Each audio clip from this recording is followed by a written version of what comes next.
자, 지금부터는 전산세무 2급에 나오는 결산 문제를 몽땅 다 한번 풀어보는 시간을 가지도록 하겠습니다. 현재 페이지는 상단에 보다시피 413페이지입니다. 413페이지를 펴시고 회사 코드는 우리 여기에 있는 회사 코드가 2장부터의 회사 코드는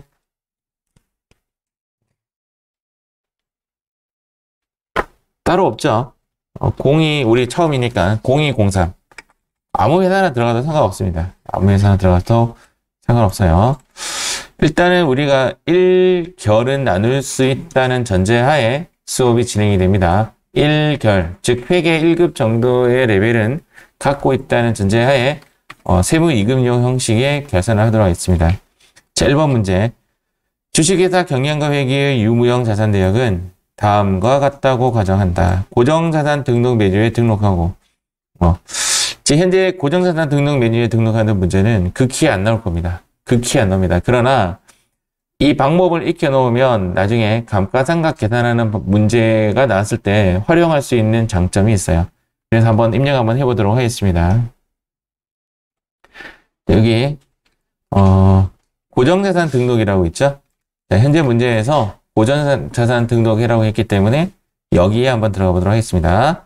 고정자산 등록 클릭. 자, 등록하면 이런 화면이 나와요. 지금 제가 입력하려고 하는 것이 여기 보다시피 기계장치를 입력할 예정이에요. 여기 기계장치를 입력해 볼 생각입니다. 준비되셨습니까? 자, 기계장치 입력하는 방법은 여기에 F2 누르시고 기계라고 칩니다. 그럼 이제 기계장치라고 뜨죠? 기계장치 엔터라고 치시고 자산 코드명은 엔터 여기 있나? 번호가? 없죠? 엔터 그냥 1 엔터 치시고 선반 엔터 실행연 월일 2017 0715 자, 그 다음 여기에 정률법이라고 나오죠? 맞죠? 여기에 화면에 여기를 선택하시면 하단에 정률법 몇 번, 정액법 몇 번 나와요. 여기 클릭하시면 위에 바로 나오네요. 프로그램 업데이트 되면서 바뀌었나 보네. 옛날에는 밑에만 떴는데 업데이트 되면서 바뀌었네요. 정률법, 정액법 선택할 수 있습니다. 이게 문제에서 정률법인지 정액법인지 확인하셔야 되고요. 그 다음 기초가액으로 가겠습니다. 자, 기초가액 25++ 엔터. 자, 감가상각 누계액 11200+ 엔터. 자, 화면상 밑에 그 바로 클릭해 버릴게요. 클릭하고 내용연수 몇 년? 저 5년. 여기에 5년 하면 감가상각비가 보다시피 이렇게 자동 계산되는 것이 보이죠. 이 사용자 수정이라는 것은 감가상각비가 전문용어로 결산 조정 사항이다. 뭐 이런 말이 있습니다. 즉 내가 감가상각비를 해도 되고 안 해도 되는 선택 사항이에요. 회사에서는. 그런데 6223800 한도 내에서 감가상각을 더 쭉 작게 할 수 있어요. 많게 해서는 안 되겠죠. 작게 할 수 있는데 우리 시험에는 이 금액을 구하라라는 금액이 나오는 거죠. 자, 그리고 나서 얘는 생산부기 때문에 몇 번대를 선택해야 될까요? 500번대를 선택합니다. 자, 그리고 나서 여기 화면 제일 하단에요. 화면 제일 하단에 자, 업종이라는 글자가 업종 코드입니다. 자, 여기서 13번 치시면 돼요. 끝났어요. 13번. 제조업이라고 되어 있죠? 자, 한 번 더 한번 해보겠습니다. 자, 밑에 거 2 엔터. 절단기 2019-1020. 자, 정액법, 정률법을 선택하는 창을 넘어가 버리니까 혹시 정액법, 정률법 선택할 때는 조심하셔야 될 것 같습니다. 자, 기초가액 2천만 원에 감가상각 누계액 902만 원. 그 다음 마우스 잡고 내려와서 몇 년? 5년. 몇 번대? 500번대. 자, 그리고 업종 코드 몇 번? 13번 이렇게 치시면 돼요. 어렵지 않죠? 자, 지금부터 여기 복사하기 한번 입력해 보도록 하겠습니다. 뿅.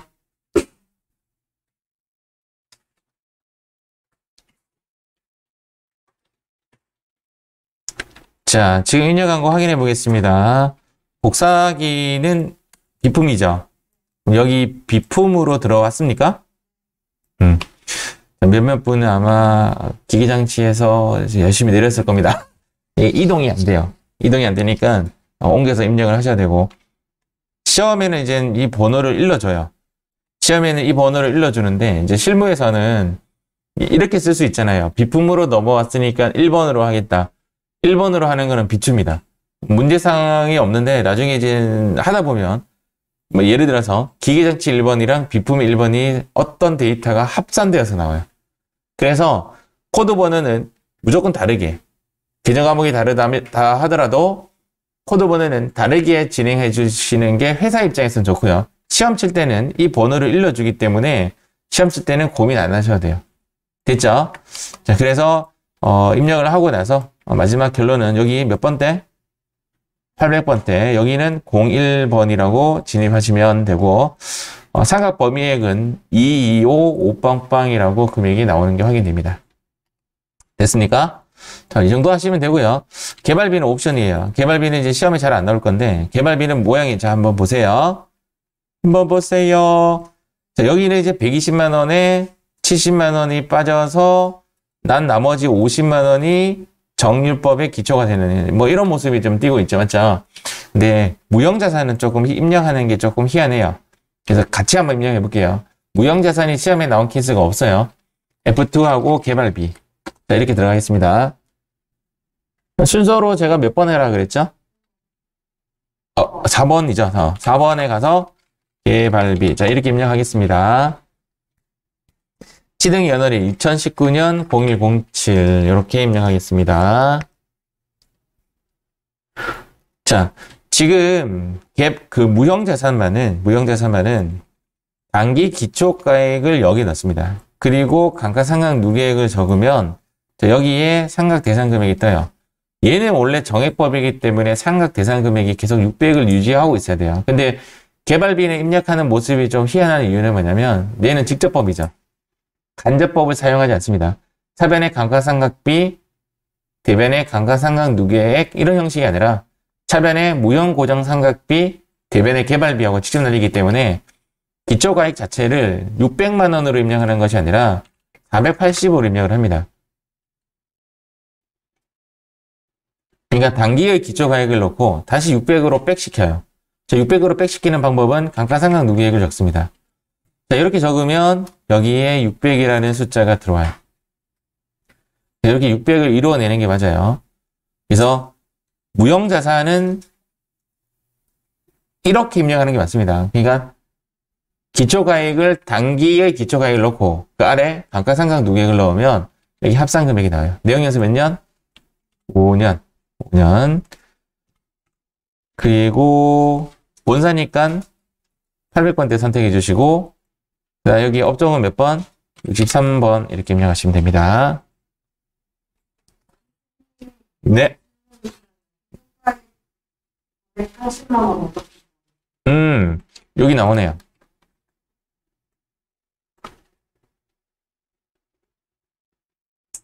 문제로 제시를 해준 거예요. 원래는 재무상태표에 나와요. 재무상태표에 지금 현재 개발비가 얼마라고 나와요. 기초 재무상태표, 정기분 재무상태표에. 자, 이렇게 입력을 해야 된다라는 것이 제 의견이에요. 제 의견. 제가 이것이 궁금해서 여러 군데 많이 조회를 한번 해보고 막 검색하고 뒤지고 했는데 제가 내린 결론은 이렇게 입력하는 게 맞아요. 자, 이렇게 내린 건 맞는데 지금 답지에서 제시하는 416페이지의 답지 제시 방법은 자, 이렇습니다. 자, 답지 제시 방법은 480만 입력하고 내용 연수를 4로 깎았죠. 단기의 감가상각비 120만 원은 동일한 결과예요. 동일한 결과인데 지금 답지에서는 내용 연수를 줄였어요. 자, 이렇게 해도 돼요.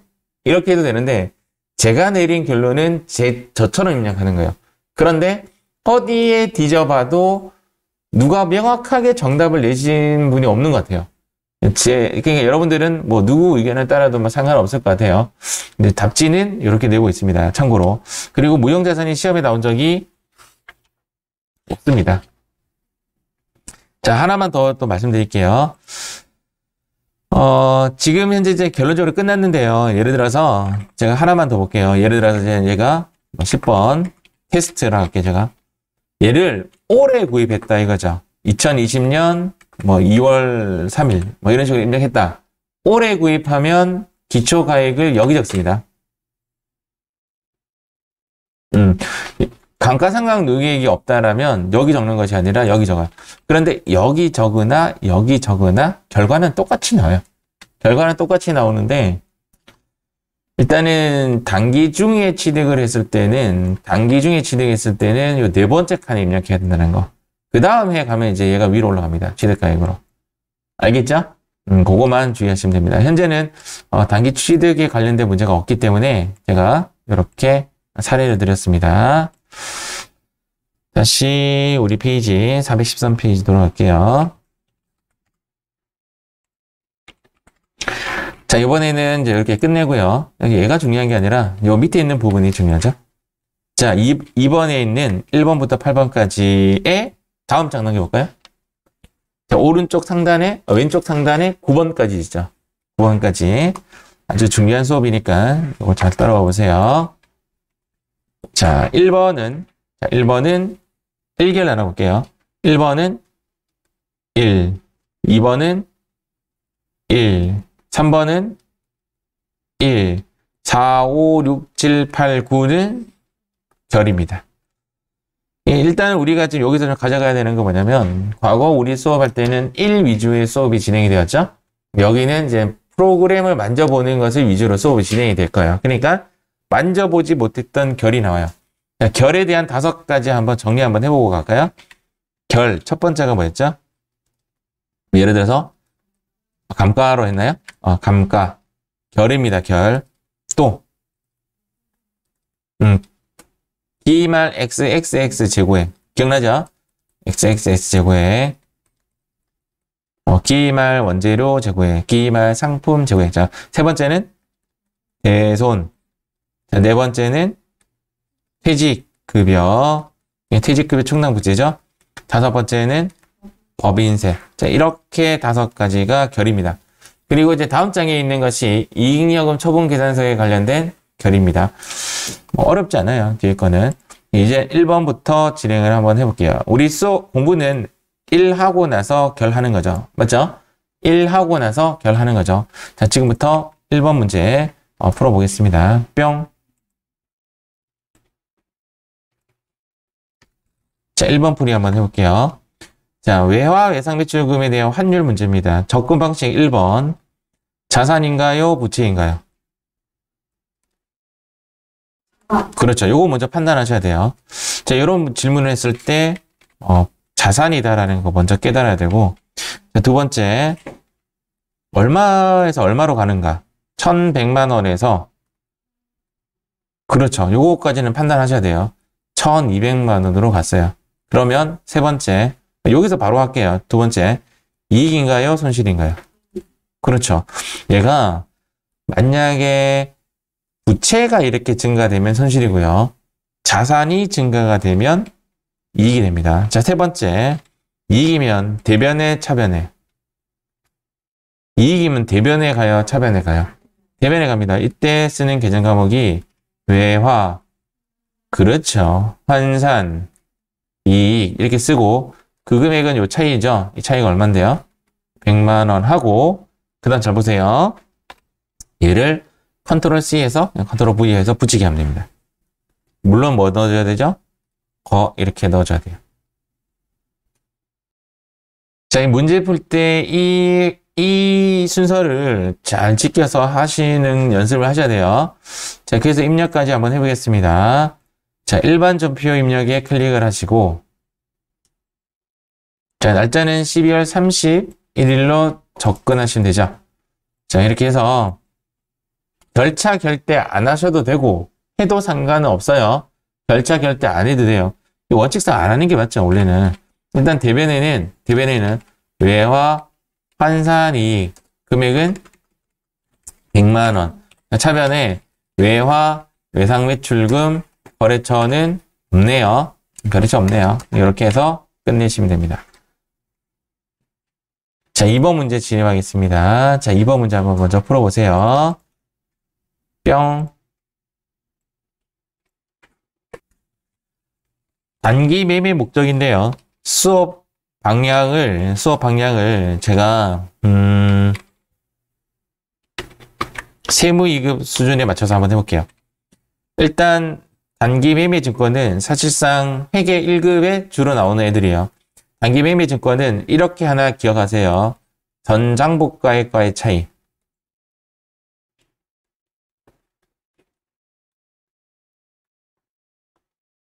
뒤에 나오는 문제마다 제가 이런 이야기 해드리겠습니다. 바로 전입니다. 그러니까 바로 전 장복가액과의 차이고, 매도 가능 증권은 세무이급형이에요. 매도 가능 증권은 취득가액과의 차이입니다. 취득가액과의 차이입니다. 단기 매매 증권은 전장복가액과의 차이, 매도 가능 증권은 취득가액과의 차이. 네, 요거를 제가 계속 반복해서 말씀드릴게요. 얘를 일단 기억을 하세요. 느낌을 먼저 드릴게요. 그 느낌. 이제 이 학습에 대한 느낌입니다. 자, 느낌이 뭐냐면, 자, 단기 매매 증권일 때의 느낌입니다. 얘를 1,000원에 사왔어요. 됐죠? 그래서 얘가 얼마 떨어졌냐면 900원으로 떨어졌어요. 그래서 얘가 지금 900원인데 이거 800원으로 할게요. 800원으로 해야 대화가 좀 됩니다. 자, 800원은 떨어졌어요. 됐죠? 얘가 800원 떨어졌는데 얘가 이제 얼마가 됐냐면 900원이 되었어요. 됐죠? 자, 잘 보세요. 단기 매매 증권이라면 이런 대화를 합니다. 언니, 요번에 얼마, 남자가 또, 언니는 또 뭐야? 형님, 형님, 이번에 주식이 올랐다면서요? 100원 올라셔서 기분 좋으시겠습니다. 나 기분 좋아. 저번에 800원이었는데, 요번에 900원이 되었어. 100원 증가했어. 이런 대화는 단기 매매 증권의 대화입니다. 알겠죠? 왜? 지금 800원과의 비교해서 이야기한 거잖아. 이해가세요? 자, 요거 이야기해 볼게요. 요거. 지금 느낌을 먼저 가지셔야 돼요. 매도 가능 증권. 형님, 100원 오르셨네요. 참 기분 좋으시겠습니다. 웃기지 마. 내 저번에 1,000원에 산 게 지금 900원 된 거야. 이렇게. 취득가액과의 가액 금액을 비교하는 것은 매도 가능 증권의 대화예요. 이해하십니까? 근데 이런 대화가 왜 일어나냐면, 단기 매매 증권은 사고 팔고 하기 때문에 과거 것이 필요 없는 거죠. 단지 요것만으로 고민하는 거고, 매도 가능 증권은 오랫동안 가져갈 거예요. 그래서 취득가액에서 아무리 왔다 갔다 거려도 마지막이 중요한 거죠. 취득가액과 마지막. 아시겠죠? 이런 느낌으로 갑니다. 이런 느낌을 가지시고, 아직 우리 매도 가능 증권 안 나왔어요. 매도 가능 증권이 나오면 또 이야기 해드리겠습니다. 풀이 방식에 대해서. 어쨌든 얘는 처음에 얼마였는지 취득가액이 모르겠어요. 맞죠? 이게 올랐는지 내렸는지 모르겠는데 얘가 지금 현재 얼마였다고? 700이었다라는 겁니다. 이 장부 금액은 장부에 700이 되어 있다. 그래서 얘가 지금 얼마가 되었다? 730만 원이 되었다. 뭐 이런 이야기입니다. 그래서 비교는 전장부가액과만 비교하면 되죠. 그래서 700에서 730은 논리상 아까 논리랑 똑같이 접근해도 돼요. 자, 첫 번째, 자산이에요, 부채예요? 100% 자산이죠. 맞죠? 단기 매매 증권은 자산일 수밖에 없습니다. 자, 두 번째, 700에서 얼마로 변신한 거죠? 730으로 변신한 거죠. 이익이에요, 손실이에요? 이익이죠. 아까랑 접근은 방식은 똑같은데 얘가 좀 더 쉬운 거는 얘는 100% 자산이니까. 맞죠? 자, 세 번째, 이익이면 차변에 대변에. 대변에 이익이라고 쓴다고. 뭐라고? 단기 매매 증권 평가이익. 이해가시죠? 단기 매매 증권을 평가해서 생긴 이익이고 얘를 그대로 뭐 해라? 컨트롤 C, 컨트롤 V에서 붙이기 하면 된다.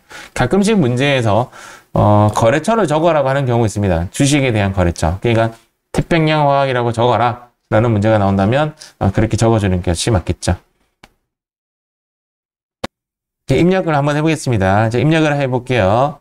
일반전표 12월 31일자 하단에 그냥 대변에 단기매매증권 평가 이거 없는데 이때는 단기 투자자나 평가에 똑같은 이야기입니다. 여기에 30만원 차변에 단기매매증권 여기에 선택하시면 끝. 다음 3번 문제 가겠습니다. 자, 3번 문제 한번 해보세요. 뿅.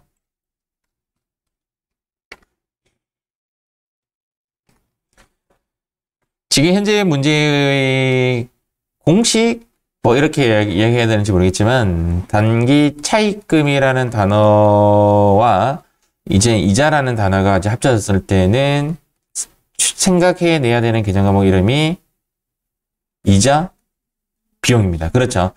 단기 차입금은 돈을 빌린 것이고 빌린 것에 대한 이자는 이자 비용이 되는 거죠. 이제 반대적으로 단기 대여금이라는 글자와 이자라는 글자가 만나면 답은 그렇죠. 얘를 떠올리시면 됩니다. 현재 문제를 다시 접근 한번 해볼게요. 단기 차입금에 대한 이자 여기까지. 단기 차입금에 대한 이자를 뭐라고 인식해야 된다고요? 그러면 제가 다시 읽어볼게요. 이자 비용 미지급액 15만 원을 계상하다. 이해하셨죠? 이자 비용 그럼 이제 계상이라는 말은 하나는 지금 현재 설정하는 문제고 또 하나는 넘기는 이연하는 문제입니다. 이연이라는 개념 자체는 설정이 있은 이후에 이연이 일어나요. 근데 현재 문제를 잘 읽어보면 설정 자체도 있었다는 그것조차 없죠. 이 문제는 설정 문제입니다. 설정은 언제 거? 올해 거. 무엇이랑 잘 놀죠? 미랑 잘 놀고. 원래 위치, 반대 위치? 원래 위치. 그래서 이자 비용의 원래 위치는 어디죠? 차변이죠. 차변에 이자 비용 쓰고 그 다음 오른쪽에는 미랑 노니까 그렇죠. 미지급 비용. 그 다음 이제 뭐 금액까지는 고민 안 하셔도 되는데 자 12월 31일이면 올해 금액은 이만큼 올해 거를 이야기한다 이 말이죠. 맞죠? 내년 것을 이야기하는 거는 이연입니다. 올해 것을 이야기하는 게 설정이에요. 정답은 이자 비용 미지급 비용인데 이자 지급 기한이 만약에 2010 뭐야 이거 이 문제 좀 잘못된 거죠.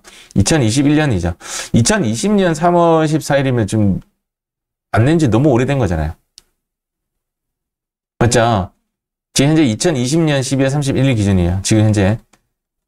근데 만약에 이제 이자 지급 기한이 2020년 12월 31일이었다 하면 여기 미지급 비용이 아니라 미지급 금이 되는 것이 맞겠죠? 정답은 얘입니다. 자, 입력 한번 해보겠습니다. 차변에 이자 비용, 차변 이자 비용. 금액은 15만원. 대변에 미지급 비용. 자, 이렇게 15만원 입력하면 됩니다.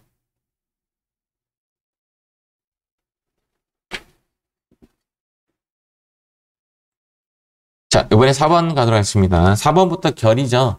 자, 결인데, 같이 한번 해보겠습니다. 결은. 여기에 있는 결산 자료 입력을 클릭하겠습니다. 결산 자료 입력을 클릭하고, 클릭합니다. 이렇게 결 문제 한번 해볼게요. 자, 진입할 때는 엔터 이렇게 진입합니다. 진입합니다.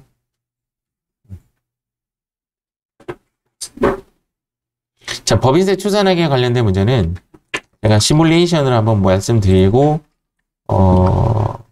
입력 한번 해볼게요. 시뮬레이션은 뭐냐면 제일 아래에 보시면요. 지금 화면을 좀 보이기 위해서 제가 좀 작게 할게요. 더 안 작아지네. 제일 아래 보면 여기 있죠. 추가 계상액 여기 금액에 학습 목적을 위해서 제가 추가 하나 할게요. 추가. 일반 전표에 가셔가지고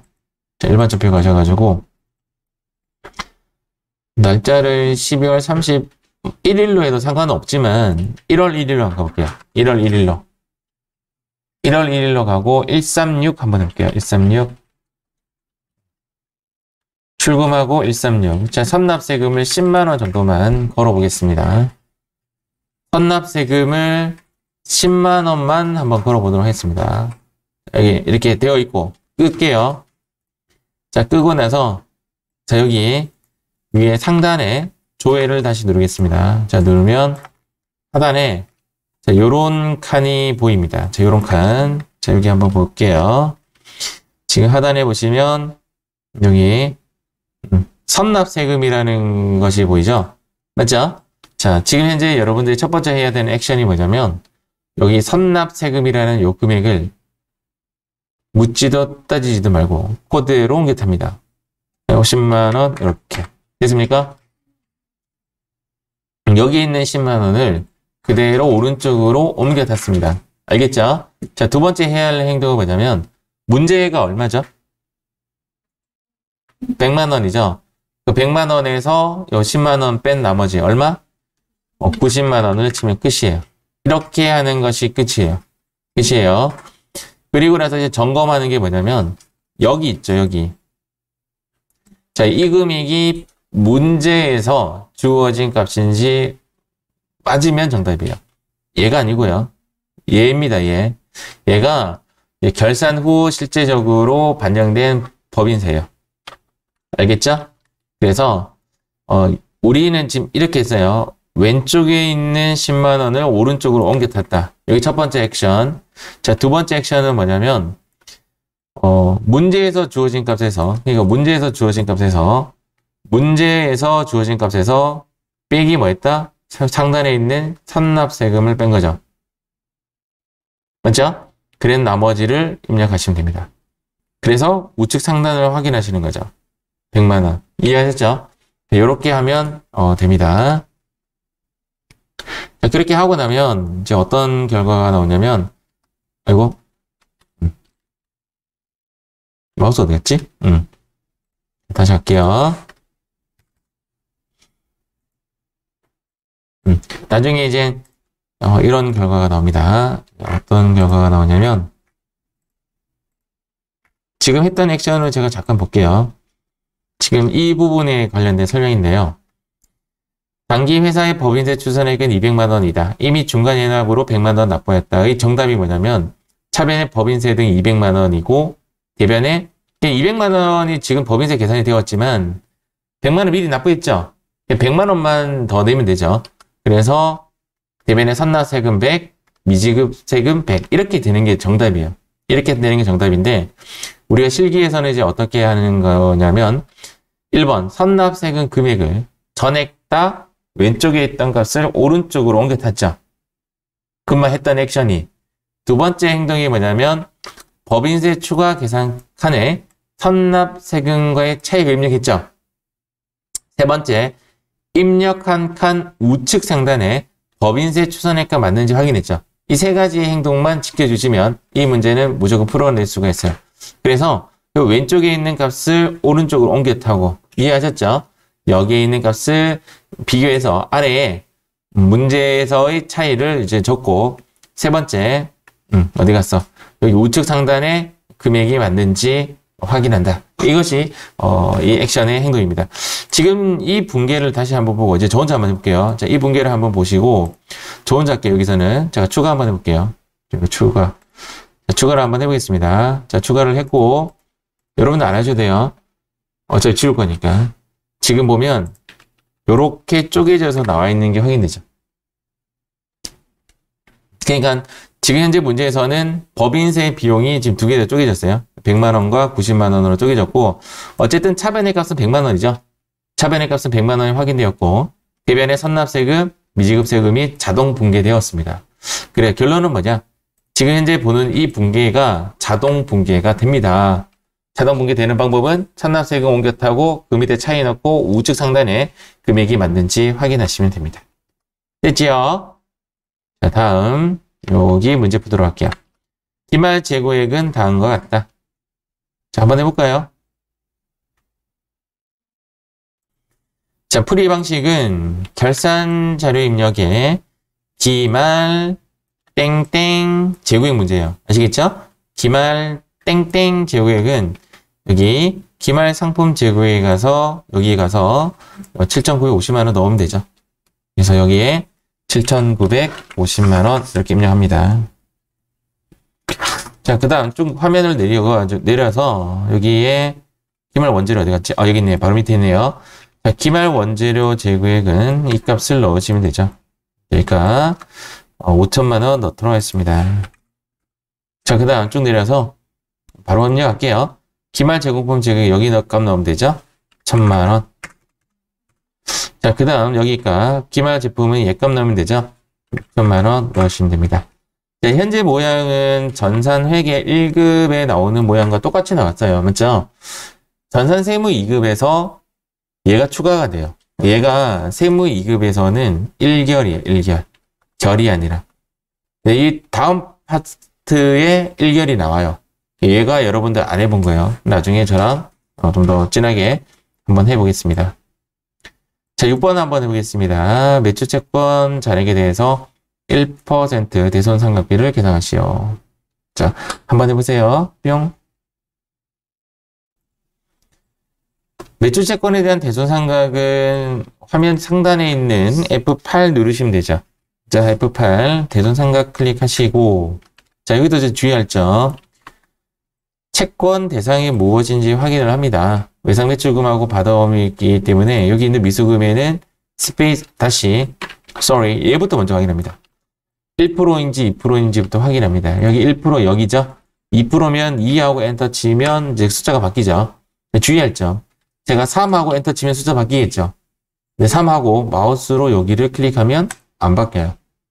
자, 지금 어떤 행동이 있냐면 제가 1하고 여기 화면 클릭해 볼게요. 안 바뀌어요. 무엇을 해야 되냐고? 엔터 쳐줘야 돼요. 1하고 엔터 쳐줘야 돼요. 이해가시죠?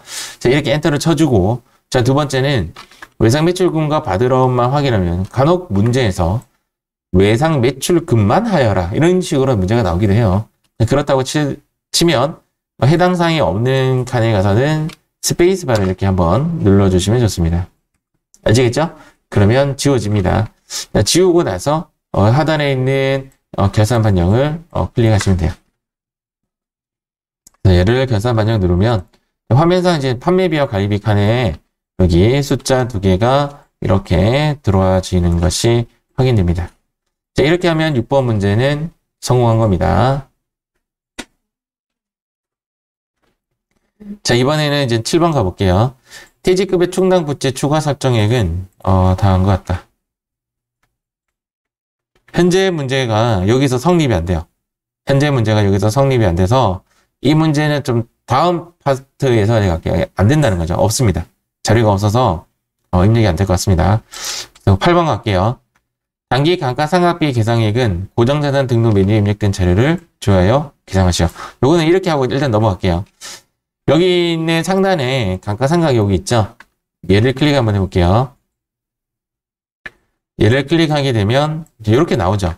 얘가 아까 우리가 입력했던 그 기계장치랑 비품이랑 개발비가 자동 반영된 겁니다. 원래는 상단에 대손만이 자동 반영이 아니라 보다시피 퇴직 충당도 자동 반영이고요. 감가상각도 자동 반영인데 통상 이 문제는 수동 반영으로 많이 나와요. 해당 칸에 직접 입력하는 형식의 문제가 나왔기 때문에 이런 식의 문제가 잘 안 나올 겁니다. 실제 실무에서는 고정자산 등록을 하게 되면 자동 반영이 돼요. 결산 반영하고 마무리 짓겠습니다. 클릭. 자, 결산 반영했으면 이제 모양이 어떻게 나왔냐면 이제 여기에 아까 우리가 500번대, 800번대 구분했던 거 기억나죠? 500번대로 설정된 부분에 대해서는 500번대로 설정된 부분에 대해서는 여기 매출 원가 안에 들어와 있는 것이 확인돼요. 자, 두 번째. 800번대로 설정했던 문제는 개발비였네요. 비품이 어디 있었죠? 여기 있죠. 비품. 자, 이 두 개는 판매비와 관리비로 들어와 있는 게 확인되죠. 그래서 아까 우리가 문제에 고정자산 등록 입력했을 때 여기 부분 있죠. 여기 부분을 어떻게 설정하느냐에 따라 500번대는 위에 설정이 되고 800번대는 아래에 설정이 됩니다. 그렇게 참고해 주시면 되겠습니다. 자, 이번에 9번 가도록, 8번에서 일단 1차 마무리 할게요. 자, 여기서, 자, 1차적으로 하겠습니다. 여기 전표 추가.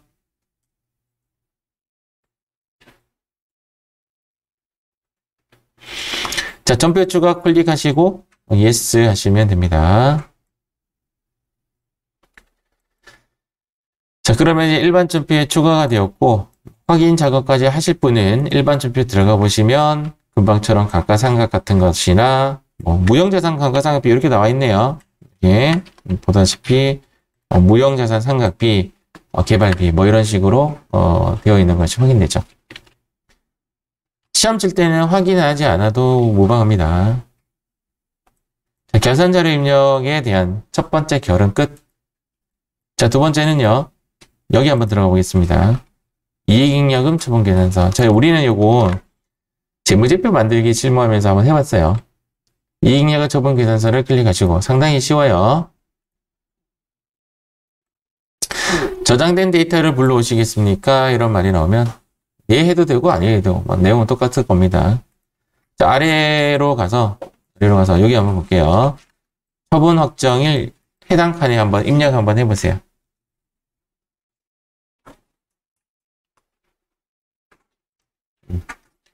그래서 이익여금 처분 확정일에 2021년 0310이라고 입력합니다. 자, 단기분 처분 확정일이 이렇게 적혔죠?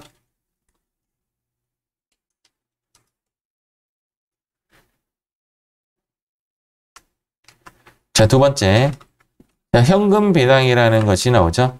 자, 현금 배당은 여기 보시면 화면에 현금 배당이라고 있죠? 맞죠?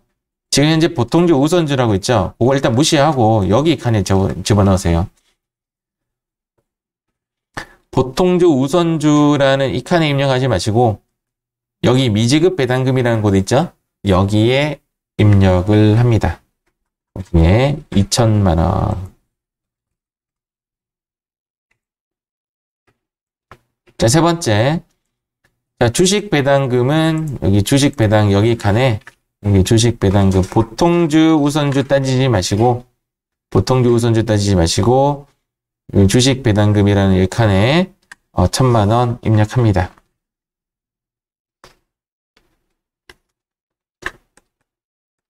자, 네 번째 문제 이렇게 나옵니다. 이익준비금은 상법상 최저한도액으로 한다. 이익준비금은 땡땡 배당금의 10%입니다. 어떤 배당금? 현금 배당의 10%입니다.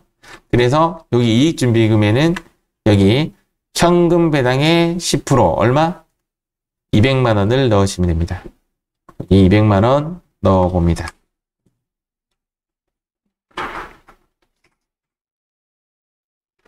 그래서 이제 입력하는 화면은 이렇게 돼요. 여기 200만 원 넣고 여기에 1000만 원 넣고 시험지 현재 문제지에 대한 답은 이렇게 나와 있습니다.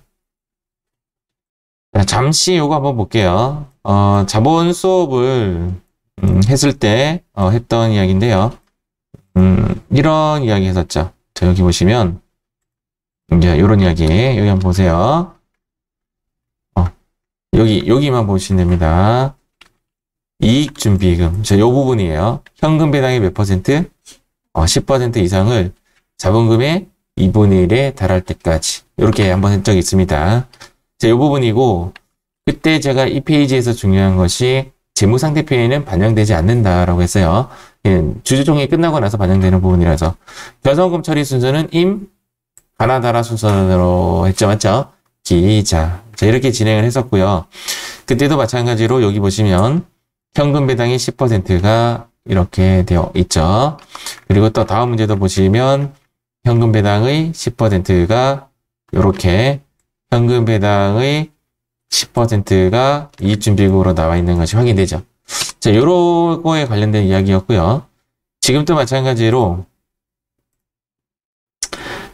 이렇게 입력했죠. 지금 현금 배당이 현금 배당 2,000이죠. 맞죠? 자, 현금 배당의 10%를 이렇게 집어넣도록 되어 있습니다. 현재 문제에서는 어떤 문제에서는 100만 원이라고 일러줄 때도 있고 지금처럼 상법상 최저한도액으로 한다라고 나올 수도 있습니다. 자, 여기서까지가 지금 현재 제시된 답인데 저는 추가로 하나 좀 더 할게요. 그게 어떤 부분이냐면 이 부분에 대한 이야기 좀 할게요. 자, 과거에 시험에 이렇게 나온 적은 없습니다. 자, 없으니까 제 말을 흘려 들어주셔도 돼요. 여기에 어떻게 써야 된다라는 규정이 나와 있는 곳이 없어요. 그래서 제가 이제 여러 가지 검색을 해보니까 여기는 메모예요.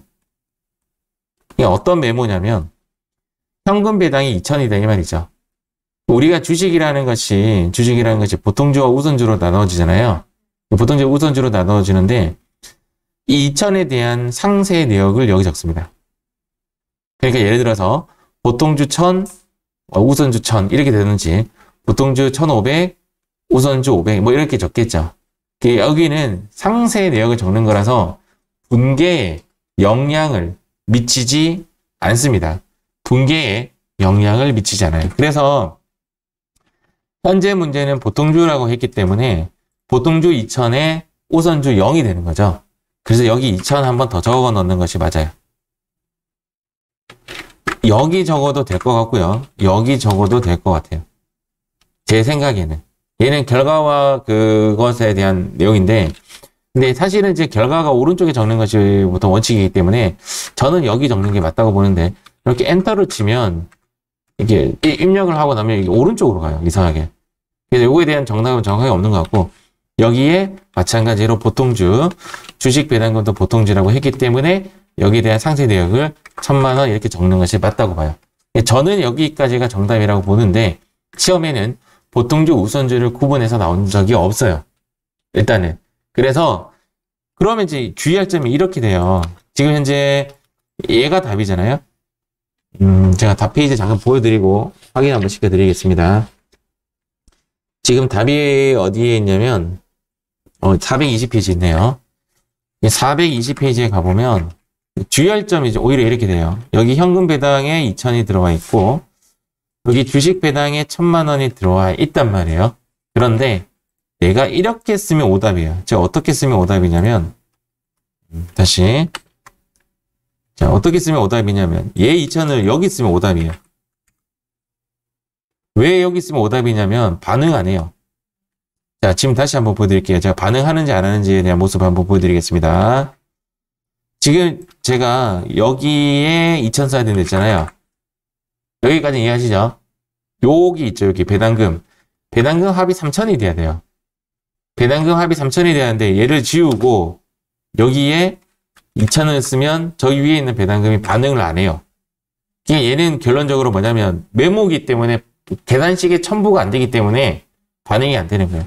시험 칠 때 혹시나 이런 문제 나온 이것 때문에 고민한 적은 없는 것 같아요. 제 생각에는.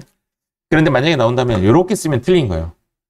얘를 여기 쓰지 말고 이 칸에 넣어야 돼요. 알겠죠? 그래서 정답은 여기에 2,000 쓰시고 여기에 1,000 쓰시고 그런데 보통주라고 했으니까 여기 더 메모지 형식으로 적어주시고 이렇게 하는 것이 저는 정답이라고 보고 현재 문제에서는 보통주, 우선주를 구분해서 나온 적은 없어요. 자, 여기 상단에 보면 전표주가 있죠. 제가 결이라고 했던 이유는 자동으로 붕괴가 되기 때문에 결이라고 했습니다. 자, 이렇게 붕괴를 하고 나면 지금 현재 2월 이익여금으로 이제 모두 다 뭉쳤다가 얘가 전부 다 붕괴가 되겠죠. 미지급 배당금 이런 식으로 이해가시죠? 그런 부분에 대해서 지금 당장 이 부분이 되는 게 아니라 그냥 미처분으로 그냥 남아요. 그래서 지금 현재 추가 한번 해보겠습니다. 우리 저번에 했던 방식인데 일반 전표만 가볼게요. 봉해하고 자 추가 누르면 끝이에요. 그러면 어떤 식으로 구분이 되냐면 상단에 있는 부분은 이제 결산 전표에서 왔다라고 되어 있고 결이라고 아래 부분에 대해서 클릭을 하면 손익에서 왔다라고 되어 있죠. 개인회사는 손익계산서에서 추가를 시키고 법인회사는 이익여금 처분계산서에서 추가를 시키면서 단지 이 화면만 일어나는 거죠. 이익여금에 대한 처분 내용은 반영되지 않는다 했잖아요. 그렇기 때문에 손익에 대한 데이터가 전부 다 미처분 이익여금으로 갔다가 미처분 이익여금이 차변을 와서 2월 이익여금으로 빠지는 거죠. 우리 이런 식으로 한번 분기한 적 있죠. 미처분으로 갔다가 2월 이익여금 흐르게 된다. 그렇게 보시면 됩니다. 일단은 시험상으로는 간단하게 추가해 놓으시면 돼요. 자, 이렇게 해서 우리 오늘의 목표의 첫 번째, 오늘의 목표 첫 번째는 해당 페이지에 있는 결산 자료를 마무리 지었습니다.